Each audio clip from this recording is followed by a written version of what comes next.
Fala pessoal, beleza? Eu sou o Fábio, sejam muito bem-vindos ao canal de Resenhas dos Perdidos no Tempo, onde a gente bate papo, troca uma ideia sobre quadrinhos, RPG e assuntos relacionados. Então se você curte tudo isso, se liga aí que a resenha de hoje já vai começar e vai ser sobre quadrinhos. Hoje a gente vai comentar aqui, trocar uma ideia sobre lendas do universo DC, Sandman e outras histórias do Jack Kirby, beleza?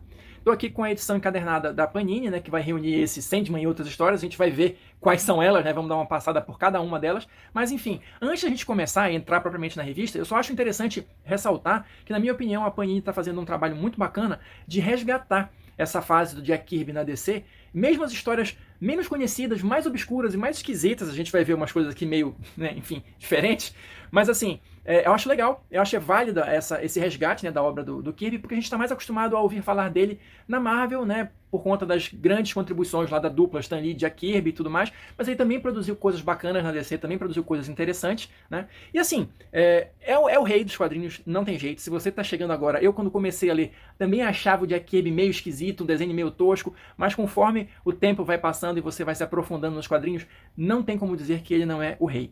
Então olha só, para a gente começar a manusear aqui a edição e mostrar um pouquinho das histórias, isso aqui, esse material, foi publicado pela DC mais ou menos ali pelos anos 70, de 74, 75, mais ou menos por aí, tá? E aqui a gente vai perceber mais uma vez, eu acho que toda vez que eu falo do Jack Kirby aqui no canal, eu cito isso, ele parece ser uma fonte inesgotável de ideias. Ele é sei lá, uma corrente que vai despejando ali conceitos, ideias e tal, e às vezes é tanta coisa que nem ele mesmo consegue aproveitar e dar um direcionamento coeso para isso, né? Parece que assim, brotam ideias e ele vai jogando ali.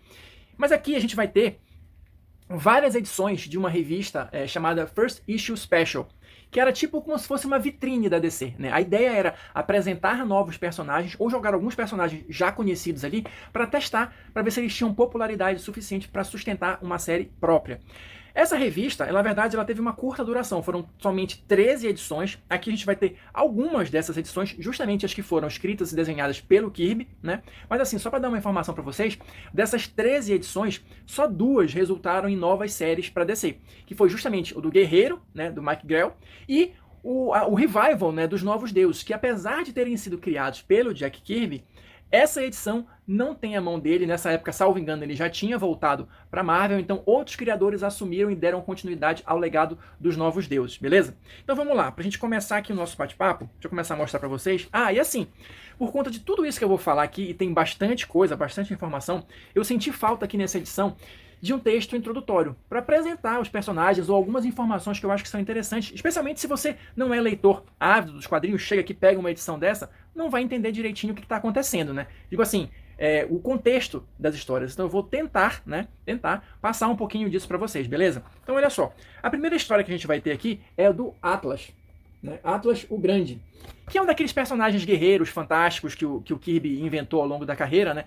As histórias aqui são baseadas na antiguidade, mas ele não coloca exatamente onde seriam e tal. A gente pensa naquele Atlas da mitologia, mas ele não é exatamente isso. Mas é aquela história bem básica, assim, de um guerreiro lutando pelos oprimidos contra um tirano, um déspota e tal. É mais ou menos essa pegada, né? Aqui, como eu falei, é só uma história, né? Só para apresentar o personagem. Ele não ganhou série própria, mas décadas depois, a gente está falando aqui de 75, tá? Então, em 2008, o James Robinson, enquanto estava escrevendo histórias do Superman, resgatou esse personagem aqui do Atlas e usou ele em algumas histórias, tá? Fazendo uma homenagem ao Kirby e ao personagem também, beleza? Pra gente não perder muito tempo, vamos seguir adiante porque tem bastante coisa realmente pra falar. O próximo personagem que a gente vai ter aqui é o Manhunter, o Caçador. Esse personagem, talvez quem já tenha lido DC há mais tempo, quem leu principalmente a saga Millennium, deve lembrar disso e tal. Então a gente vai ter aqui o Caçador. Ele tem uma história meio complicada nos quadrinhos, uma cronologia meio esquisita, mas aqui, nessa pegada do Kirby, a pegada original, a gente vai ter o Mark Shaw, que ele se desencantou com a maneira como ele enxergava que os criminosos conseguiam manipular o sistema jurídico para se libertar. E aí, através do tio dele, o Desmond Shaw, ele entra em contato com uma antiga ordem de caçadores de criminosos. E aí passa a integrar essa ordem e tal, né? E pega o uniforme de um antigo caçador, né? A gente tem aqui o personagem já idoso e tal, e o Mark vai assumir esse papel dentro dessa seita. Olha só, como eu falei, quem leu Millennium deve lembrar aqui desse personagem, né? O Grande Mestre e tal, e a Ordem dos Caçadores. Isso foi sendo modificado pela DC ao longo dos anos, né? Aqui ela é apresentada, como eu falei, somente como uma ordem de caçadores de criminosos, mas depois já foram sendo estabelecidas outras conexões com os guardiões de Oa, né? Do Lanterna Verde, como os caçadores cósmicos tendo sido os primeiros agentes deles antes do Lanterna Verde, e isso aí tudo vai resultar no Millennium. Mas a história original do Kirby é essa que está aqui, que já tem alguns elementos, né? Só que com o passar do tempo, esses elementos foram sendo reaproveitados por outros autores e outras conexões com o universo DC foram sendo feitas, beleza?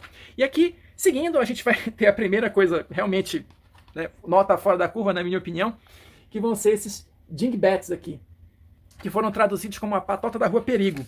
E na verdade é aquele. O Kirby fez alguns desses, na verdade, né? Aquele grupo de crianças, né, pré-adolescentes e tal, que acaba se envolvendo em aventuras fantásticas e tudo mais. Só que aqui eles são garotos de bairro, né? Uma gangue, né, de bairro, que não tem nenhum superpoder, mas eles acabam. Aqui tem uma pegada mais cômica um pouco, né? Eles acabam ajudando policiais a resolver crimes e capturar super vilões, né? Enfim, uma pegada mais cômica. Também foi uma série que não vingou, mas esses personagens também foram homenageados em décadas futuras, né? Também, coincidentemente, em histórias do Super-Homem, mas dessa vez não pelo James Robinson, e sim pelo Karl Kesel. Quando o Karl Kesel escrevia as histórias do Super-Homem, ele sempre foi muito fã da Legião Jovem, que também é um outro grupo de personagens pré-adolescentes criado pelo Kirby. Então, como ele gostava da Legião Jovem, ele resgatou a patota da Rua Perigo para fazer uma história tipo em contraposição, os dois grupos se opondo, né, competindo. Mas enfim, realmente não eram personagens muito carismáticos e também não ganharam série própria, por motivos, no meu entendimento, muito óbvios. Enfim, em seguida a gente vai sair dessas edições da First Issue Special, né, então todas as que o Kirby participou foram publicadas aqui, mas a gente vai para a edição 3 da revista do Richard Dragon, olha só, Garras do Dragão. Essa aqui ele só desenhou, o argumento é do Dennis O'Neil. Caso você não saiba, uma informação rápida aqui, o Richard Dragon ele é um personagem que surgiu originalmente num livro, né? Um personagem literário, o título do romance era Kung Fu Master, Richard Dragon. E é um livro que foi escrito pelo Dennis O'Neil e pelo companheiro dele de escrita, que era o Jim Barry. E os dois escreveram sobre um pseudônimo de Jim Dennis, tá até referenciado aqui, olha só, Jim Dennis. Só que depois esse personagem foi adaptado pela DC para os quadrinhos, né? Tanto o Richard Dragon quanto o Tigre de Bronze também surgiu nesse romance, né? E os dois foram adaptados aqui. E a gente vai ter uma edição do título de curta duração do Richard Dragon desenhada pelo Kirby, né? Ele não tem ainda nenhum uniforme e tal, ele é de fato mesmo um lutador de rua, vamos colocar assim, né? Que acaba se envolvendo nos confrontos com criminosos e tudo mais, com essa pegada meio de Kung Fu dos anos 70 que a gente sabe que dominou os quadrinhos e outras mídias. Só um detalhe interessante, o Richard Dragon depois ele foi reutilizado várias outras vezes pela DC, inclusive como mentor do Questão. Né? O Richard Dragon ele é considerado um dos grandes lutadores da DC, então ele serviu de professor para vários outros personagens, inclusive o Questão. Recentemente eu falei aqui no canal de uma revista do Questão, As Mortes de Vic Sage. Vou deixar aqui no card quem quiser conferir, porque o Richard Dragon também aparece nessa história. Tá? A ligação dele com o Questão foi algo que foi sendo mantido ao longo das décadas, beleza? Em seguida a gente vai ter mais uma edição avulsa, né, que é a edição de estreia do Cobra.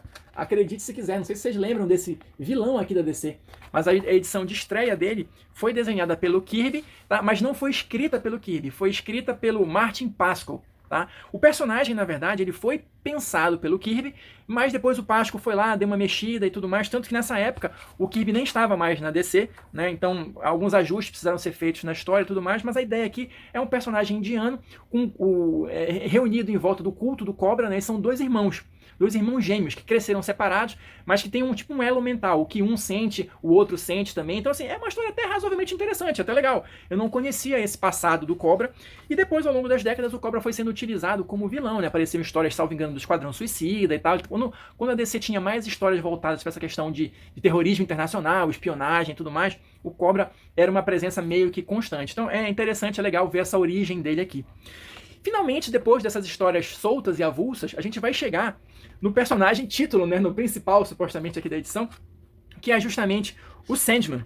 Olha só.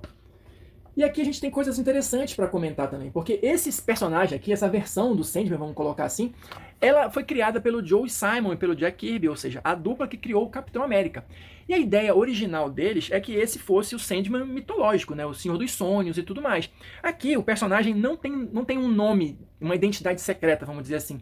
Mas depois que essas histórias foram publicadas, o personagem sofreu um retcon e ganhou uma tal identidade secreta para diferenciá-lo dos outros Sandmans que a gente tem na DC. Então a gente vai ter basicamente o Wesley Dodds, que é o Sandman da Era de Ouro, né, dos anos 40. A gente vai ter este Sandman aqui, que é o Garrett Sanford. E a gente vai ter o Sandman Morpheus, né, do Neil Gaiman e tal, que veio algum tempo depois. É interessante a gente notar aqui algumas coisas. Por exemplo, essa edição que eu mostrei para vocês, esse início aqui, ele foi pensado para ser uma one shot. Só que aí depois estenderam e acabou virando uma série com 6 edições, que estão todas aqui. Tá? Ou melhor, todas não, porque nem todas foram desenhadas pelo Kirby, mas uma boa parte está aqui. E qual é o lance? O Sandman ele vai ser o protetor do reino dos sonhos e tal. Então ele vai ter essa roupa meio de super-herói, né? Ele vai ter os ajudantes dele, né? O Bruto e o Glob. E ele vai ter, e basicamente a trama vai girar em torno dele ajudando um menino, o Jed. Deixa eu pegar uma imagem melhor dele aqui. Olha só, o Jed. As histórias são bem simples mesmo, bem básicas, não tem grandes roteiros elaborados, que inclusive os roteiros não são do Kirby, tá? Os roteiros são do vou já pegar o nome dele aqui. O Michael Fleischer, tá? Que vai escrever essas histórias. Só que assim, o interessante é que como o personagem foi ganhando esses retcons, e esses retcons, ao contrário do que vocês podem pensar, eles começaram antes do surgimento do Sandman, do Neil Gaiman, tá? Então essas histórias aqui, salvo engano, são de 74.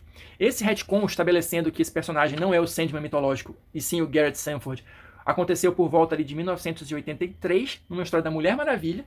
O personagem, depois dessas aparições iniciais aqui, ele chegou a participar de algumas histórias da Corporação Infinito, da Liga da Justiça, da Mulher Maravilha, e por isso ele foi ganhando esse diferencial, né? E o lance é que o Sandman do Neil Gaiman só veio em 1989. Só que ele pegou e bebeu nessa fonte aqui também. Então, vários elementos que a gente vai ter nessas histórias aqui, especialmente os personagens, o Neil Gaiman reaproveitou e costurou isso na mitologia que ele criou para o Morpheus. Então, assim, o Bruto e o Glob vão aparecer, né? Ele vai dar toda uma nova versão para esses personagens e vai fazer que a gente encare eles de uma outra forma, porque aqui eles são basicamente alívios cômicos, mas na verdade o Gaiman constrói uma história bem mais sombria em torno disso.